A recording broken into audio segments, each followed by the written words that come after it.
Hi, my name is Abigail Gardner. I am recording this video for my class SPD-490B. This is going to be about running an IEP meeting, specifically a goal review meeting for a change.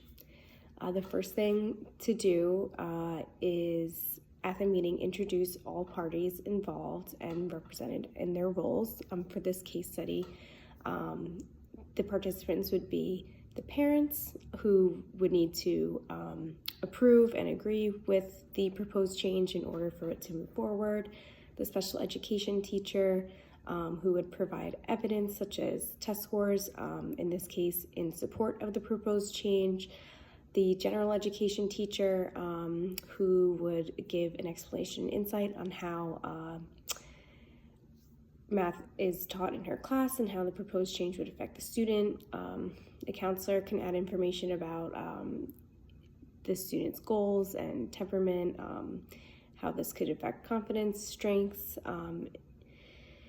The paraprofessional will add information about Annie's performance in class, and all the participants are expected to have the best interests of the student in mind.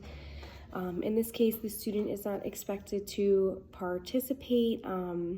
If this change is approved, they would need to talk to the student. I did not deem it necessary for the social worker, speech therapist, or occupational therapist to attend this meeting due to the nature of the proposed change.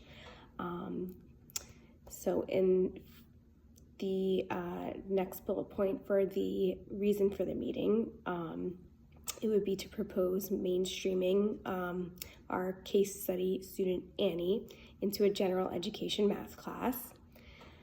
So for the meeting norms, we follow an agenda in a timely manner. Everyone will get a chance to give their input.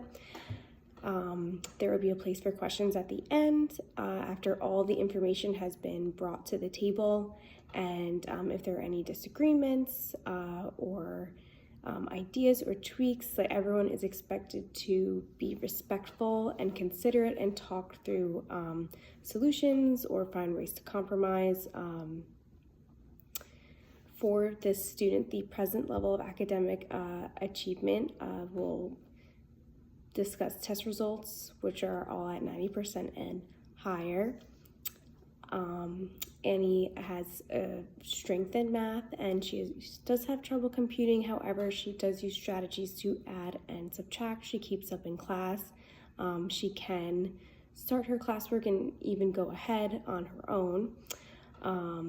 Her current goal is that she will represent and solve 10 addition and subtraction problems with 80% accuracy in 2 out of 3 opportunities. She's on track for this goal to be met this year. For services, she has a one-to-one paraprofessional that helps prompt her during class. The least restrictive environment statement is a core concept of the IDEA law that students with disabilities should be educated in the same classroom as other students as much as possible and be given as much independence as possible. Annie does attend an extended school year services, so if this proposed change were to take place, she would remain in Gen Ed for summer school for math. And a prior written notice was given 10 days before a meeting date.